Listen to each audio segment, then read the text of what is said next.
Now, switching gears in the race to vaccinate, we are continuing to get more real-world data about the vaccines and how they're working. To discuss that, we're going to bring in our medical expert and friend, Dr. Arnold Baskies. He's the past chairman of the National Board of Directors of the American Cancer Society and also chair of the Global Cancer Control Advisory Council. Dr. B, good morning. Good morning, Stephania. So this past week, we learned that an advisory panel for the CDC is investigating reports of heart inflammation in a small number of people who got the COVID-19 vaccine. Now, the CDC committee says that these cases have predominantly occurred in adolescents, young adults, predominantly male.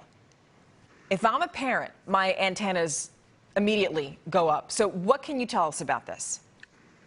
So, the breakthrough cases are important to remember that they can occur, that no vaccine is 100% effective in preventing illness.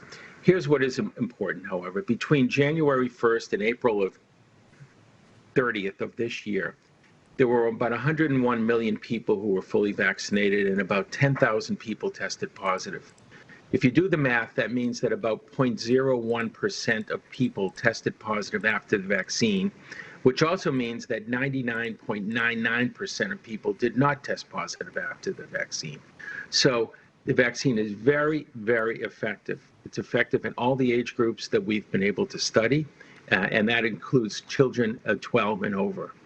While 10,000 people out of 101 million is not exactly a trivial number, it is, from a total population point of view, very important to recognize that these vaccines are miracles, that they do work and that they do prevent infection. And that's really what we need to tell people, especially parents of children.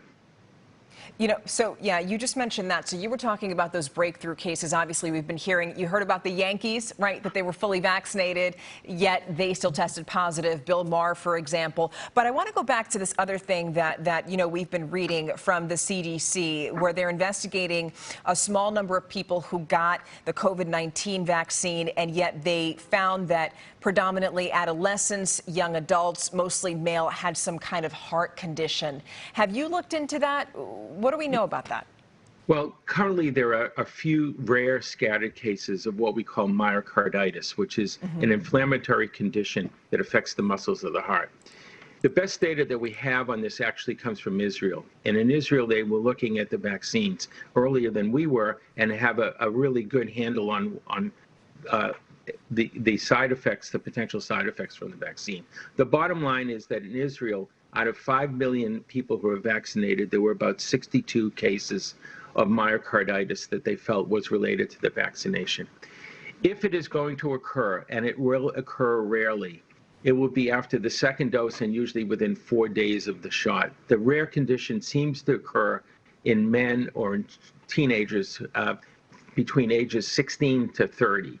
So this is an unusual event. However, it gets better in the vast majority of people. It's a sign that the vaccine has created an inflammatory condition, and one of the things that can get affected is the heart muscle. But it's an extremely rare event, and that's probably what the CDC is going to conclude when they look at all the data. Yeah, we needed to outline that just because obviously a lot of parents hear that and automatically get concerned. But like everything, you know, we're getting new information about the vaccine and its efficacy and apparently some of the side effects every week. But you're still saying either get the vaccine or the virus. That's right. And I can tell you that my grandchildren have all been vaccinated. They've done great. They've had no side effects. This is a very rare event. And by the way, with a little bit of Motrin, it gets better. So this is not a life-threatening type of problem, and at least from the data that we have so far. Dr. B, as always, we love having you on. Happy Sunday.